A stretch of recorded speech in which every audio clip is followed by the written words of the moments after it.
ushers, but we got them old stable senior ones who stand at that door every Sunday, and we thank you for that. Miss Walker makes sure I have a handkerchief and a bottle of water. Amen. And she's been doing that for almost 19 years that I've been here. But I do want to look at chapter 6 of the book of Romans. We've been studying this, and I've been trying to take my time to really unpack this, because Romans is a fascinating book. It's fascinating because it explains to us our position in Christ and how God has declared us righteous. None of us are righteous, but we have been declared righteous. Mm-hmm. When you looked up in the mirror this morning and looked at yourself, you are an unclean, unrighteous, wicked human being that has been declared righteous by God in Jesus Christ. And what Paul is going to now focus on, because when I studied this particular text, chapter 1, 2, 3, 4, and 5, deals with us in Christ, our position in Christ. Now chapters 6, 7, and 8 is going to talk about living for the Christ that we are in. And so that's why I entitled the sermon, Living in Christ, but also living for Christ.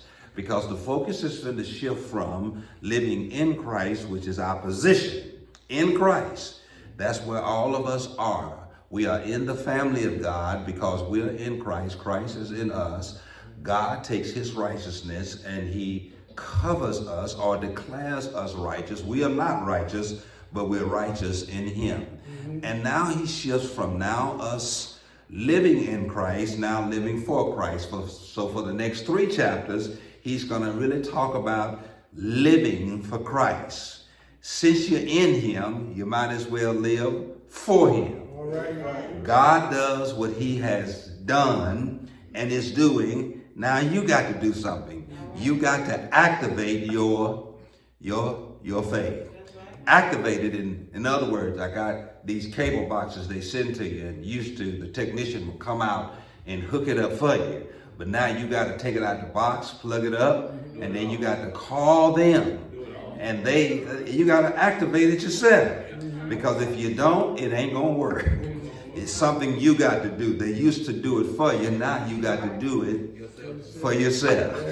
And so now Paul is going to talk about you activating your faith and you living for Christ. You're in Christ. Now you got to live for Christ. Now, chapter 6 is so interesting. It's really going to get detailed and technical on how we live for Christ. And he's not going to be talking about living for Christ in order to be saved, but he's going to talk about living for Christ because you are saved. Yeah. In other words, since you are in Christ, now you have to give some demonstration and some illustrations that you are in Christ. And let me give it to you the simple way Jesus said it. And you really get it when you understand what Jesus said. Jesus said, let your light shine before men that they may see your good works, that the Father in heaven might be glorified. And that's really the theme that we are going to have. We have already done the temporary theme, which is turning the curve. And now we're fixing to move into the theme for the rest of the year on shining and sharing. And that's really what he's going to really talk about in this chapter, is about shining, letting your light shine, and sharing your faith because you're shining. Yeah. In other words, don't just be what you are in Christ by what you say, but by what you do. In other words, people need to see some evidence that you are saved. Because Paul talks about in Romans, we are justified by faith, not by works, but by grace. But then James is going to talk about a whole different justification. James talks about being justified before men. In other words, people need to see you living your faith. I need to tell you, my brothers and sisters, some of us are just living in Christ, but we ain't living for Christ. In other words, you could not tell we are Christians by what you see. I ain't talking about what you hear, but what you see. Because now he's talking about being a living demonstration of being in Christ.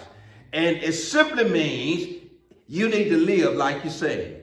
You need to act like you say.